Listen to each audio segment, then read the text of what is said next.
Welcome back to TPC Organization, and we are here tonight to raise awareness on reaction abuse, which is a common thing that happens in the homeless population. There are many victims who are suffering due to reaction abuse. Reaction abuse is something that many people aren't aware of. However, it is an existing thing that is commonly happening in the homeless population. Here at TPC Organization, we are here to raise awareness, to inform the victims of abuse, their rights, their human rights, and to recognize manipulation in a system that is not effective with dealing with the human population. For decades, many homeless shelters employees have been engaging in destructive, abusive acts of violence formerly known as gang stalking.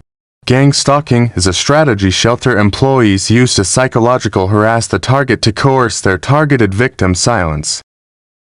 Gang stalking is a method used to intimidate the clients. Homeless shelter employees generally enlist the aid of residents in the shelter's environment in order to gain control over the targeted victims. The number of people involved in these heinous acts varies from participating clients involved in harassment bullying who have been residing in the facility for an extended time in the shelter. Shelter employees implement their own rules guidelines. False pretenses working hand in hand with shelter's employees to carry out these malicious attacks.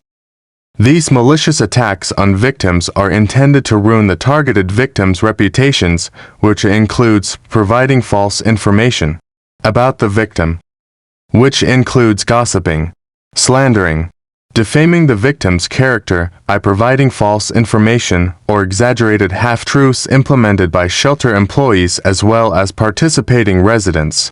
When victims relay claims to appointed caseworker and executive directors, victims are punished and are met by more psychological, emotional, physical abuse by shelter employees. Victims are exited from the shelter, forced out the shelters due to false claims by employees. Half-truths based on the victim's symptoms of ongoing abuse. Reactive abuse happens when a victim lashes out against their abuser physically or verbally. Unlike with mutual abuse, reactive abuse only occurs after the victim is pushed to a breaking point. The abuser may use the victim's reaction as a way to manipulate the narrative.